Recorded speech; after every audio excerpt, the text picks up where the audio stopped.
मंजुल भगत हिंदी साहित्य में एक प्रतिष्ठित नाम है। 1970, 80 और 90 के दशकों में, या ऐसे कहिए कि जब तक वे जीवित रहीं, 1998 तक उनकी लेखनी क्रियाशील रही। मंजुल भगत की कहानियों में भाषा का वैविध्य और सौंदर्य उनकी ऐसी उपलब्धि है जो उनकी पहचान को स्थायी और विशिष्ट बनाती है तथा अपने समकालीन हिंदी लेखिकाओं में विशिष्ट दर्जा देती है। साहित्य के प्रति मंजुल भगत जी को गहरी आस्था थी। उनको दृढ़ विश्वास था कि आने वाले समय में तमाम अपसंस्कृति और अमानवीयकरण के बावजूद उनके उपन्यास और कहानियां अवश्य ही पढ़े जाएंगे। 20वीं शताब्दी में भारतीय स्त्री को जानने और समझने के लिए मंजुल भगत का कथा साहित्य एक प्रामाणिक दस्तावेज होगा। मंजुल भगत का ऐसा ही ऐतिहासिक महत्व है। तो शुरू करें उनकी कहानी दोबारा। आज संगीता को कुछ लोग देखने आ रहे हैं। संगीता 19 वर्ष की हो गई है। उसने इसी वर्ष बीए पास किया है, प्रथम श्रेणी में, मेरी तरह। हायर सेकेंडरी में भी वो प्रथम श्रेणी ले गई थी। अंक भी भारी आए थे, मेरी ही तरह। उसका कद लंबा है और बदन छरहरा। नयन नक्श तीखे हैं और आवाज़ रेशमी। उच्चारण इतना साफ है कि शब्द छन छन कर आते हैं। लोग कहते हैं, क्यों ना हो, आखिर संगीता है भी तो मीनाक्षी की ही बेटी। और अब मेरी ही तरह वो 19 पार कर गई है। जी डरता है, 19 वर्ष। सोच सहम कर गुनाह सहे जा ये रेशमी ताना बाना किसी अजनबी को सौंप देना है। अजनबी हाथ और ये कोमल ताना बाना जिसे छूते सहलाते भी मन को मिलाए, कहीं तार तार हो गया तो? इस प्रश्न पर चिन्ह लगाकर आगे नहीं बढ़ पाता। कल्पना होश खो बैठती है। पर कभी कभी जान पहचानी दुश्मन बन जाती है। अजनबी तो फिर भी अजनबी हैं। उस जान पहचान का नाम आदित्य था, जिसने इतनी दूरियां फलांग ली थी कि मेरी हर सांस की लय उसी से जा मिली थी। भरमाए से कदम फुट फुट भर ऊपर उठकर धरती पर पड़ते। उन दिनों एक पेड़ देखा था। अलस सुबह कुहासा उसके 3 तरफ भरम सा झीना पर्दा टांग देता। कुहासे के फलक पर चित्रित अचल वो पेड़ इतना सुंदर बन जाता कि देखने वाला स्वयं चित्रित सा खड़ा रह जाता। उसे देखते हुए मैं कॉलेज जाया करती। दोपहर मेरी वापसी तक कोहरा छट जाता और वो पेड़ एक औसत पेड़ बन जाता। हर सुबह मुझ में एक उत्सुक प्रतीक्षा रहती कि देखें, आज वो पेड़ भी शायद कोहरे की परतों में गुम हो, पर नहीं, कुहासा उसे कभी नहीं छूता। हरियाली धूप भरी घाटियों में गिरकर क्या कोई जान गंवा सकता है? श्वेत पहाड़ी बर्फ की नीली चमकीली ऊंचाइयों पर से क्या कोई फिसल सकता है? इन प्रश्नों के उत्तर आज मेरे पास हैं। इसी से तो डरती हूँ। और उस समय प्रश्न ही नहीं थे, बस कॉलेज था और थे आदित्य। आदित्य संगीता के पापा हैं और 20 वर्ष से मेरे पति। उम्र कैद अच्छे आचरण पर 14 वर्ष में ही कट जाती है। वाल्मीकि ने राम सीता के लिए वनवास की कल्पना 14 वर्ष की ही की थी। बहुत काफ़ी लंबे होते हैं 14 वर्ष भी। मुझे कभी कभी अपने पर हैरानी होती है। तलाक का ख्याल मुझे क्यों आत्महत्या सा लगता रहा है।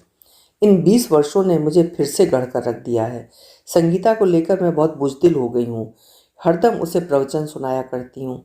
देख बेटी, पति को पहले पति होना चाहिए, फिर प्रेमी।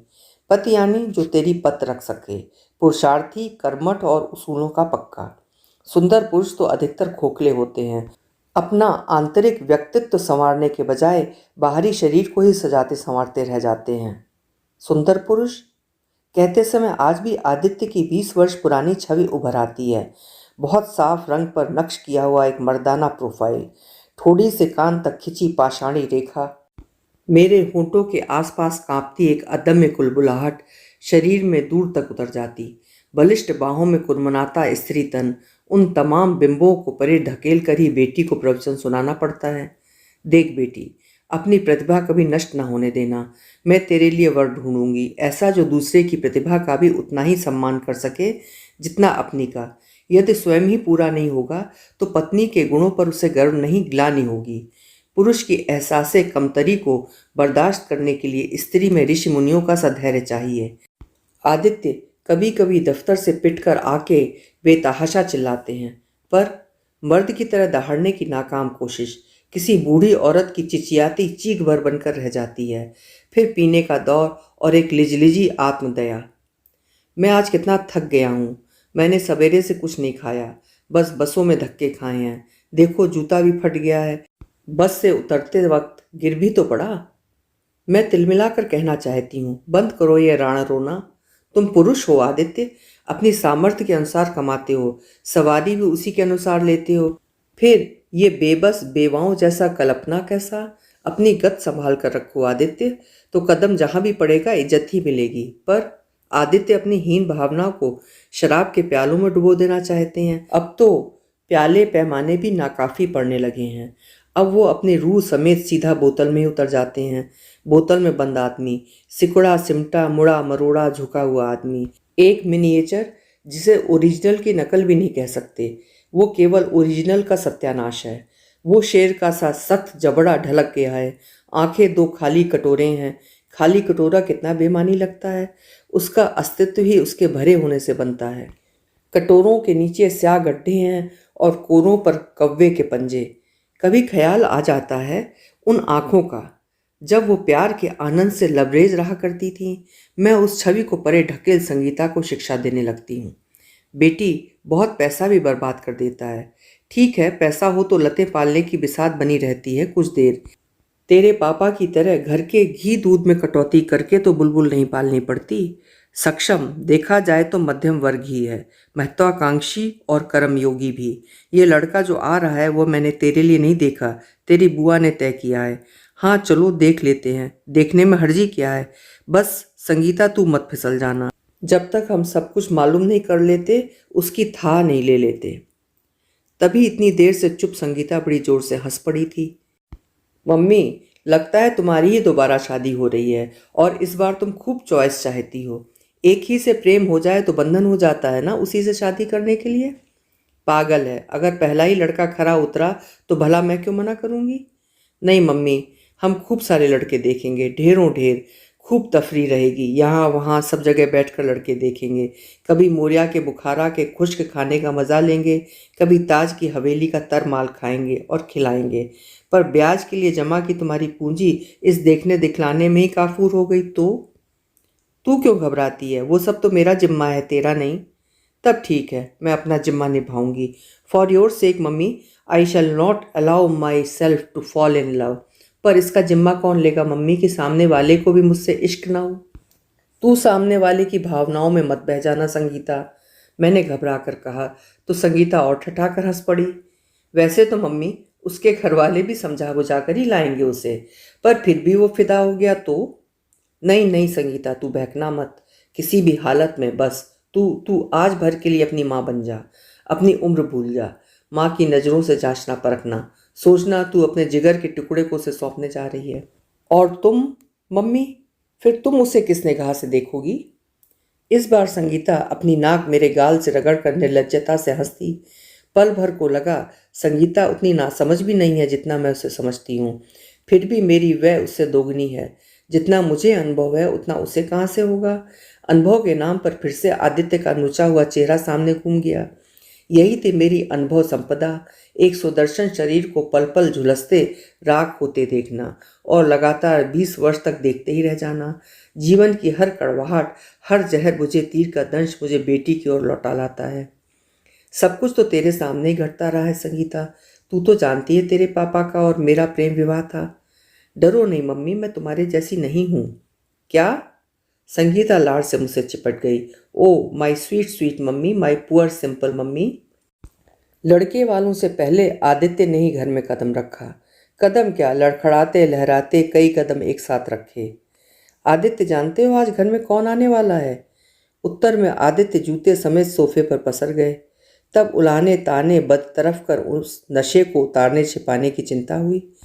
संगीता जा तो जल्दी से काली कॉफ़ी बना ला। रसोई में फलों की चाट रखी है, आधा नींबू और निचोड़ कर उठाती ला। जाते जाते क्रोध भरी नज़र संगीता अपने पापा पर डालती गई। मैं सोचने लगी कि अब संगीता की सास का बैठाना किस प्रकार होगा। आदित्य का पसरना तो बहुत ही ठोस और स्थायी सा लगा। तभी आदित्य ने करवट बदली और सोफे पर से लुढ़कते लुढ़कते बचे। बहुत फुसलाने उकसाने पर वो उठने को तैयार हुए। उठे, फिर धम से बैठ गए, फिर उठे, फिर गिरे। बैठक से शयन कक्ष का सफ़र आखिर कई किश्तों में पार हुआ। काली कॉफ़ी का असर कहिए या फिर तुलसी का फलों की चाट खाकर और कॉफ़ी पीकर वो कुछ स्वस्थ हुए। बदलाकर वो बैठक में वापस आए। संगीता सब और कुछ ना कुछ व्यवस्थित करती फिर रही थी। कभी गुलदान में सीधी सपाट खुशी गुलदाउदी की टहनी आड़ी तिरछी कर देती, कभी कुर्सियों का तिरछा कोण सीधा। पर वो स्थित प्रज्ञ थी। मेरी ही आतुरता का पारावार न था। न जाने कौन है, कैसा है जो मेरी बेटी को ले जाने आया है। कौन उल्लू का पट्टा आने वाला है? आदित्य ने पूछा। तुम्हारी बहन ने ही कोई रिश्ता सुझाया है, जरूरी नहीं कि उल्लू ही हो, मैंने तल्खी से कहा, ये जानते हुए भी कि साहब का नशा भी पूरी तरह उतरा नहीं है। नहीं तो भला आदित्य और गाली, पूरा डॉक्टर जैकिल और श्रीमान हाइड वाला कायाकल्प होता था, पिए हुए आदित्य में और बिन पिए आदित्य में। इससे अधिक विश्लेषण की समय ने इजाज़त नहीं दी। मेहमानों की मोटर ने बाहर रुककर हॉर्न दिया। बहुत बेताब थी वो पुरुष काया जिसने घर में प्रवेश किया। 6 फुट की ऊंचाई पर जो उन्नत मस्तक चमक रहा था, उस पर कुछ फुलाकर काढ़े गए बाल कद बुद्ध को और ऊंचा करे दे रहे थे। संगीता सामने ही पड़ गई थी। उस सपाट सिल्के से सीने में तत्काल ही एक गहरी सांस की हरकत हुई। संगीता की बुआ और लड़के की माँ साथ थीं। ये चेतन है, संगीता की बुआ ने परिचय का चक्र पूरा करते हुए कहा। पर यह मेरे गले को क्या हुआ? कमबख्त ऐन वक्त पर रेगिस्तान सा सूख गया। बोलने का प्रयत्न किया तो कंठ पे कैक्टस सा उगाया। खखारा तो उल्टे धसका लग गया। मैं खांसते खांसते भीतर को भागी तो संगीता भी साथ चली आई। हंसी से दोहरी होती वो मेरी पीठ सहलाती पानी का घूंट देने लगी। क्या हो गया आखिर तुम्हें? क्यों, तूने कभी किसी को धसका लगते नहीं देखा? होगा भला क्या? मैंने कुछ रोष से कहा। आवाज में अभी भी घुटन और खराश बाकी थी। बैठक की सदारत तो संगीता की बुआ ने संभाल ली होगी। तू जा वहां, मैं आती हूँ। संगीता को भेज। धीरज से खांस खकार कर गला साफ किया, तब सुर वापस आया। संगीता की बुआ और भाभी सास सैटी पर सिर जोड़े बैठी थीं। वो स्वयं और उसके पापा दीवान पर थे। चेतन अकेला सोफे पर था। एक बांह सोफे के सिरहाने फैली थी, दूसरी कमर के पास शान से टिकी थी। कुल मिलाकर एक चुस्त नौजवान पोज था। आओ तुम वहां बैठो मीनाक्षी। आदित्य की बहन ने चेतन के समीप वाली खाली जगह इंगित कर दी। जानती थी लड़के का कड़ा इंटरव्यू लिए बिना संगीता को उसे सौंपने वाली नहीं हूँ। वो भी मेरी ओर झुकाया और सविस्तार अपने कामकाज के बारे में बतलाने लगा। वो मर्चेंट नेवी में चीफ अफसर था। उसके ऊपर केवल जहाज का कप्तान था, नीचे सेकंड और थर्ड अफसर, उसके नीचे जूनियर अफसरान। इस ओहदे पर पहुंच चुका था तो स्वाभाविक ही था कि लड़के की उम्र बहुत कम नहीं हो सकती थी। बहन जी भी 28 ही बतला रही थीं। आप कुछ लीजिए, मैंने काजू की प्लेट चेतन की ओर बढ़ा दी। घरेलू सी टी शर्ट में से निकली बलिष्ठ बाह में हरकत हुई और उसने पूरी प्लेट ही थाम ली। ये काम मुझे करने दीजिए। वो प्लेट थाम कर उठ गया और संगीता की ओर बढ़ा दी। प्लेट लिए लिए जब वो पलटा तो उसकी आंखें लबरेज थीं, कुछ ऐसी शय से छलकी पड़ रही थीं। ये सोचकर अच्छा लगा कि वे आंखें संगीता को देखकर पलटी थीं, तभी उनमें जो था वो मुझे भी भिगोए ले रहा था। मैंने संगीता की ओर देखा। वो अनभीगी तटस्थ बैठी थी। जहाज पर एक साथ कितना अरसा आपको रहना पड़ता है? मैंने चेतन से पूछा। एक साथ 6 महीने, फिर 3 महीने की छुट्टी। कैसा लगता है जहाज पर? पहले 4 महीने तो मज़े में गुजर जाते हैं, बाद के 2 बोर करते हैं, पर अफसरों की बीवियां मौज करती हैं, कहकर उसने एक अर्थपूर्ण दृष्टि संगीता की ओर डाली। वो अपने पापा से किसी फिल्म की चर्चा में मसरूफ थी। वो फिल्म भी उस किताब पर बनी थी जो उन लोगों ने पढ़ रखी थी। यूँ पढ़ मैंने भी रखी थी, पर इस समय मुझे किताब और उस पर बनी फिल्म विल्म जैसा कुछ नहीं सूझ रहा था। संगीता ने यूं ही मेरी ओर ताका तो मैंने उसे तरेरा कि अब सुन क्यों नहीं लेती, फिर दोनों मेरे कान खाएंगे। चेतन उसी से मुखातिब होकर कहने लगा। जहाज पर स्विमिंग पूल है, बैडमिंटन कोर्ट है और बढ़िया लाइब्रेरी भी। फिर हंसकर जोड़ा, बीवियां चाहे तो पार्टियां भी अरेंज कर सकती हैं, और नहीं तो वे कोई कॉरेस्पॉन्डेंस कोर्स भी कर सकती हैं। संगीता मुस्कुरा दी। शुक्र है कोई प्रतिक्रिया हुई तो उस लड़की में। तभी आदित्य बोल पड़े। जहाज पर अगर कोई भयंकर रूप से बीमार हो जाए तो? जहाज पर अच्छे डॉक्टर मौजूद रहते हैं और समुद्री हवा कुछ ऐसी सेहतमंद होती है कि आदमी बीमार पड़ता ही नहीं, कहकर चेतन हंस दिया। उस समय वो स्वयं किसी बढ़िया टॉनिक का विज्ञापन सा लगा था। मैंने तो भयंकर रूप से बीमार पड़ने की बात कही थी, कोई ऑपरेशन कराना पड़े तो? बिना मुस्कुराए आदित्य ने दोहराया। तब अगले ही पोर्ट पर हम उसे अस्पताल में दाखिल कर देते हैं। पोर्ट तो 15 एक रोज में आते ही रहते हैं, चेतन ने धीर गंभीर लहजे में कहा। आने वाले पोर्ट पर माकूल इंतज़ाम ना हुआ तो? आदित्य ने पूछा क्या, गोली सी दाग दी। फिर हम हेलीकॉप्टर से उसे उस पोर्ट पर पहुंचवा देते हैं जहां माकूल इंतज़ाम हो।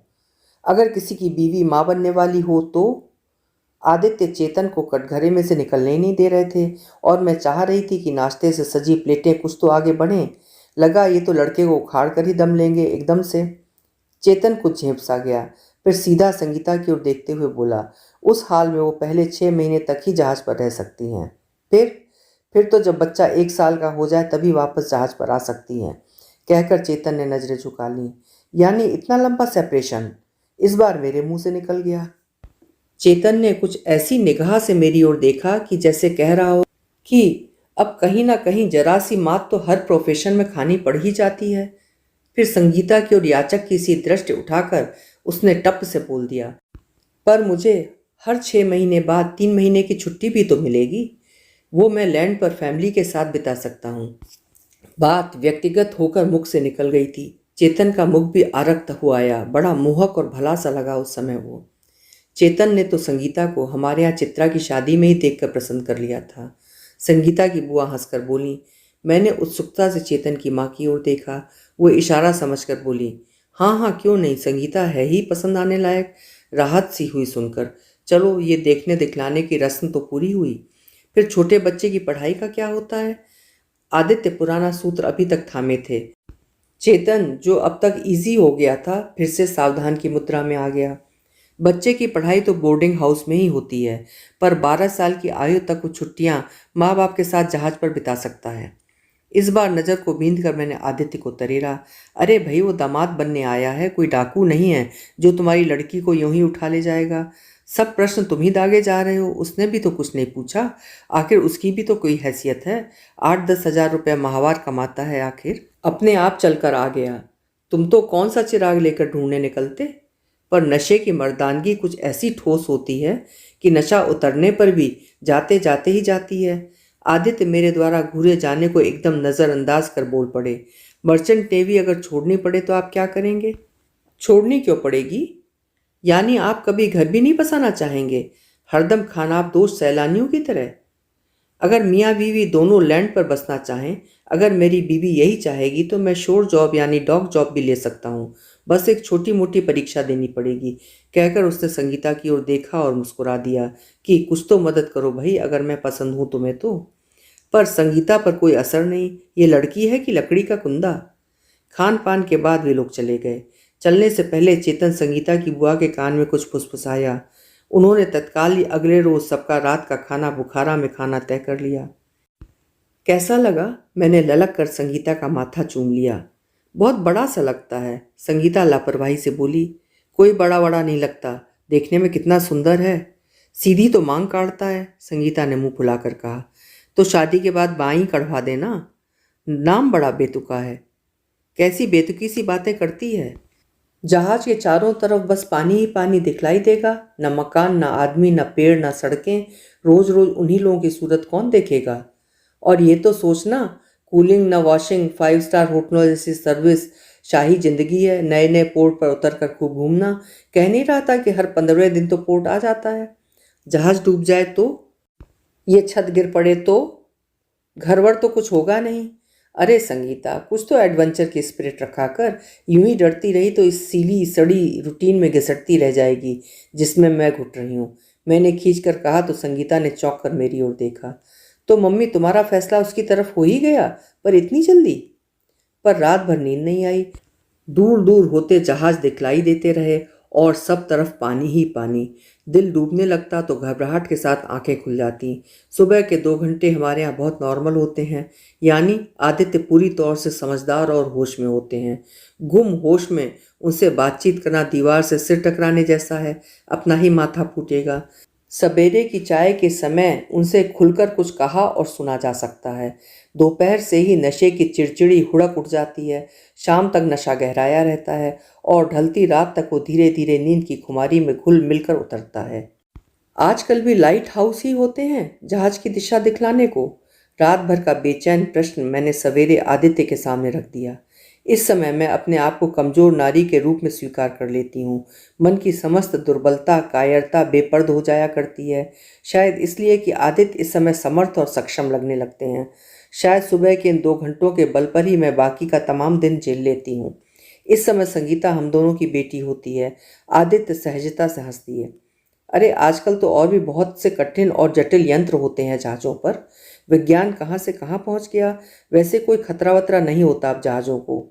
उनकी प्रातःकालीन सहजता ने पल भर में मुझे आश्वस्त कर दिया। बाकी की दुविधा शाम को चेतन को देखकर जाती रही। वो गहरे नीले सूट में था। हमें आता देखकर धीरे से खड़ा हो गया, अपनी पूरी ऊंचाई पर। मैं आदित्य के कान में फुसफुसाई, जरा सोचो तो, इतना लंबा चौड़ा आदमी तुम्हें पापा कहा करेगा और मुझे मम्मी। सोचकर संकोचवश कपोल जल उठे। मेरी माँ ने भी जब अपनी ज्येष्ठा के भावी पति आदित्य को पहली बार देखा था तो उनके कपोल आरक्त हो उठे थे। माँ बेटी के भीतर का कुछ एकाकार हो जाता है इस समय। दोनों अस्तित्व एकाएक हो जाते हैं शायद। पर चेतन को शायद इस समय पीने की हुड़क उठ रही थी, क्योंकि आज मैंने पीने नहीं दी थी। आदित्य के पीने न देने के मायने क्या हैं वो समझना और समझाना बहुत मुश्किल है। वो अचानक बिन पिए घर आ गए थे, तीसरे पहर 4 बजे। बस मैंने उनकी धरपकड़ शुरू कर दी। परछाई सी पीछे पीछे घूमती रही। साम दाम दंड भेद सबका उपयोग किया और आखिर होशो हवास में बुखारा तक खींच ले गई। आज चेतन की माँ नहीं आई थी, केवल बहन जी संगीता की बुआ ही साथ थीं। खाने के बाद हम लोगों ने कुछ देर संगीता और चेतन को तन्हा छोड़ दिया। लड़का कैसा लगा, बहन जी ने पूछा। बहुत ही अच्छा, बस अब शगुन की तैयारी करवा दो, मैंने ललक कर कहा। लड़के की जन्मपत्री मंगवा लो जरा, आदित्य ने स्पीड ब्रेकर सामने कर दिया। अब उसकी क्या ज़रूरत है, बहन जी खींच उठी। फिर भी मंगवा दूंगी पत्री भी, लेकिन एक बात कह देती हूँ, चेतन की उम्र 29.5 है। क्या? हम दोनों ही सकपका गए। कल तक तो 28 थी, आदित्य बोले। मैंने निगाह दूर की मेज पर बैठे चेतन पर डाली। वो इतना खुश और भला लग रहा था कि लगा छोड़ो, 1.5 साल में कौन ऐसा बूढ़ा हो जाता है कोई। उसी रात मैंने संगीता से पूछा, क्या क्या बातें हुई? बातें तो बहुत सी हुई, पर एक बात भी अकल की नहीं हुई। क्या मतलब? हजरत हाजिर जवाबी में बिल्कुल गोल हैं। विट और ह्यूमर है ही नहीं बंदे में। बातूनी कहीं की। कोई ज़रूरी है हर आदमी बीरबल के वंश का हो? तुझे तो हरदम वर्बल टेबल टेनिस ही सूझता है। फिर भी आदमी का बच्चा होते हुए मजाक भी ना पैदा कर सके। ओहो भाई, ये हायर सेकेंडरी पास करके वहाँ जहाज़ पर ही चला गया था। वहीं की विशेष परीक्षाएं उसने पास की हैं। दूसरी तरह की किताबी पढ़ाई नहीं हुई है ना, इसलिए। मजाक आउट ऑफ कोर्स था। तेरे साथ रहकर गरीब बहुत कुछ सीख जाएगा। एक बात और बतलाओ मम्मी, उस मुहावरे का क्या बना, that A seller has a wife at every port? उस तरह की खुराफात जूनियर अफसर किया करते हैं। बड़े अफसरों को ठीक ठाक पेश आना पड़ता है मिसाल कायम करने के लिए। मैंने खाने पर चेतन से इशारों में सब कुछ पूछ लिया था। पर मम्मी, ये साहब भी तो कभी जूनियर रहे ही होंगे। अब कसम तो अपने सगे बेटे की भी नहीं खाई जा सकती कि वो दूध का धुला ही है। देख लो मम्मी, संगीता ने बात समाप्त कर दी। क्या देख लूँ मैं? मैंने संगीता की ओर उठती प्यार में सराबोर उसकी आंखें देखी हैं। बेटी, तू उस मादकता से वंचित क्यों रहेगी जिसे सम्मोहन कहते हैं?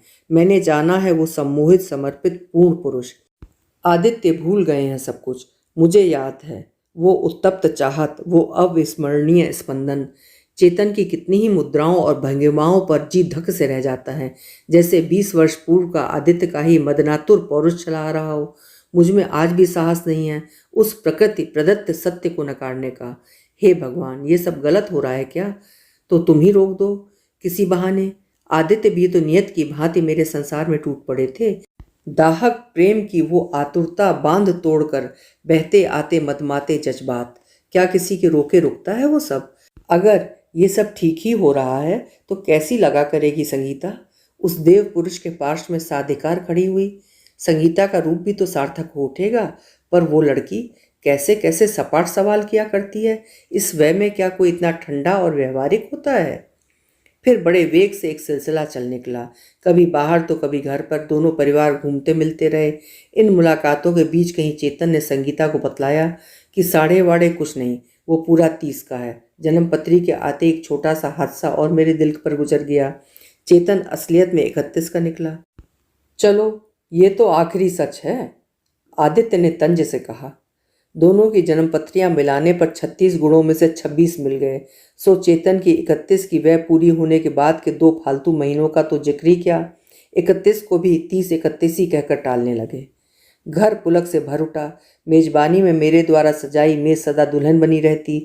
संगीता की जो भी सहेली उसके मंगेतर की झलक पा जाती, सिसकारी भरकर कहती, oh Sangeeta, he is super, just super. देखो ना आदित्य, कितना प्यार करता है वो संगीता से। मेरी सुबह इसी फिक्रे से होने लगी। प्यार 4 दिन में नहीं हो जाता और इतनी तेजी से पींगे नहीं बढ़ाता। आदित्य अटल थे। आजकल की पीढ़ी हर काम तेजी से करती है, प्यार भी, मैं निर्द्वंद होकर कहती और इत्मीनान से चाय की चुस्कियां लेती रहती। आजकल की पीढ़ी प्यार कर ही नहीं सकती मीनाक्षी। वो केवल अपने को अनुमति देती है कि वो माकूल सब्जेक्ट है, इससे प्यार का नाटक करने में हर्ज नहीं। कैसी बातें करते हो, भावनाएं तो हर पीढ़ी की होती हैं। इस पीढ़ी की उधार ली हुई हैं, पॉप संगीत, नाटक, किताबें और फिल्मों से। मुझे तुम्हारी बातें आदित्य अपशकुन सी लगती हैं। एकाएक सब कुछ थम गया। घर की रौनक, चहल पहल और मेहमानों की आवाजाही, पिघलती आती बर्फ की नदियां आधे रास्ते पर थिर हो गई हों जैसे। घर विचित्र प्रकार से सूना हो गया। उतने ही प्राणी थे, पर जैसे हम तीनों में से हर प्राणी अपनी ही तरह से अकेला हो गया। मैं लस्त पस्त सी बिस्तर पर जा रही। खड़े बैठे मुझसे कोई धक्का बर्दाश्त नहीं होता। आदित्य ने आकर कंबल ओढ़ा दिया। फिर बैठक में जाकर टहलने लगे। आज उनसे पी नहीं गई। सहो आदित्य, तुम भी एक रोज होश में रहकर सहो। हम तो तुम्हें रोज होश में रहकर ही सहते हैं। संगीता धीरे से आई और मेरे साथ कंबल में घुस गई। मैंने अपने कंधे पर उसके सिर का बोझ महसूस किया, फिर सिसकियों की हलचल और फिर एक धार में ढुलकते आते आंसू। मेरा मन दो चाक होने लगा 19 वर्ष की आयु पर टूटे इस दुख को मैं कैसे झेल पाऊंगी। तभी संगीता नाक सुड़क कर हल्के और जिद्दी सुर में बोल पड़ी, मम्मी मुझे जहाज पर जाना है सैर के लिए। चलेंगे ना बेटी? जरूर चलेंगे, मैंने कुछ राहत महसूस करते हुए कहा। लंदन? वो कह रहा था हम लंदन जाएंगे। बिल्कुल जाएंगे, जहाज का किराया तो बल्कि हवाई जहाज से कम ही होता है, और हम लोग तो लग्जरी लाइनर पर जाएंगे। उसका तो सिर्फ कोरगा शिप था, मालगाड़ी है ना? मैंने उसके बाल सहलाते हुए कहा। तभी उसने अपना माथा मेरे कंधे पर गड़ा दिया। मम्मी। हाँ बेटी। उसने कहा था कि मैं तुमसे बहुत बहुत प्यार करता हूँ। मैंने पूछा तुम्हें कैसे मालूम? तो बोला मैंने बहुत सी लड़कियां देखी हैं, पर ऐसा ऐसा कभी नहीं हुआ। मैं उसके बाल सहलाती रही। फिर मम्मी ऐसा कैसे हो गया? बेटी, उसकी माँ ने कोई और मालदार घर ढूंढ लिया, ढेर सा दान दहेज मिल गया उनको। पर वो कैसे मान गया? जाने देना, झटक दे उसके ख्याल को भी, कोई उससे भी अच्छा आ जाएगा। और अगर उस अच्छे से शादी के बाद कोई और भी अच्छा आ गया, तो क्या तुम मम्मी मुझे तलाक दिलवा कर उस तीसरे से ब्याह दोगी? क्या कह रही है पगली? फिर तुम क्यों कह रही हो कि कोई दूसरा उससे अच्छा आ जाएगा? उसने तुझसे क्या क्या कह दिया था बेटी? मैंने सांस रोककर पूछा। कहता था तुम मेरा प्यार हो, मेरा जीवन, मेरी बच्ची सी बीवी, मैं हमेशा हमेशा तुम्हारा ख्याल रखूंगा। वह तो संगीता सिर्फ एक बात थी कहने भर को। प्यार में बातें ही तो होती हैं मम्मी, खूबसूरत दिलकश बातें। संगीता ने बुजुर्गाना ढंग से कहा तो मैं उस गहन उदासी में भी हंस दी। मेरी पागल सी बच्ची। अचानक संगीता भी हंस दी, एक बोझिल आंसू भीगी हंसी। बोली, मम्मी अब तो मैं भी अनुभवी हो गई ना? मैंने उसे अपने से सटा लिया। नहीं नहीं बेटी, वो अनुभव भी मेरा ही था। मैं नहीं धो पाता तेरे सिर, धोखा मैंने खाया है। तू अब भी अछूती है किसी भी दुख फरेब से। मैं अधीर होकर रो दी। इतना रोना मेरे भीतर बंद था। संगीता मेरा माथा सहलाने लगी। जाने दो मम्मी, वो तो कायर था जो अपनी माँ से टक्कर न ले सका। वो भला मेरी पत क्या रखता? वो हमारे काबिल नहीं था मम्मी। उसका सयाना गंभीर स्वर दूर तक मेरे सीने में उतर गया। अभी आप सुन रहे थे मंजुल भगत जी की लिखी हुई कहानी दोबारा। ये कहानी साप्ताहिक हिंदुस्तान पत्रिका में 25 जनवरी 1981 में प्रकाशित हुई थी। कहानी आपको कैसी लगी मुझे कमेंट बॉक्स में ज़रूर लिखिएगा। फिर मिलेंगे। आपका समय शुभ हो, सुंदर हो।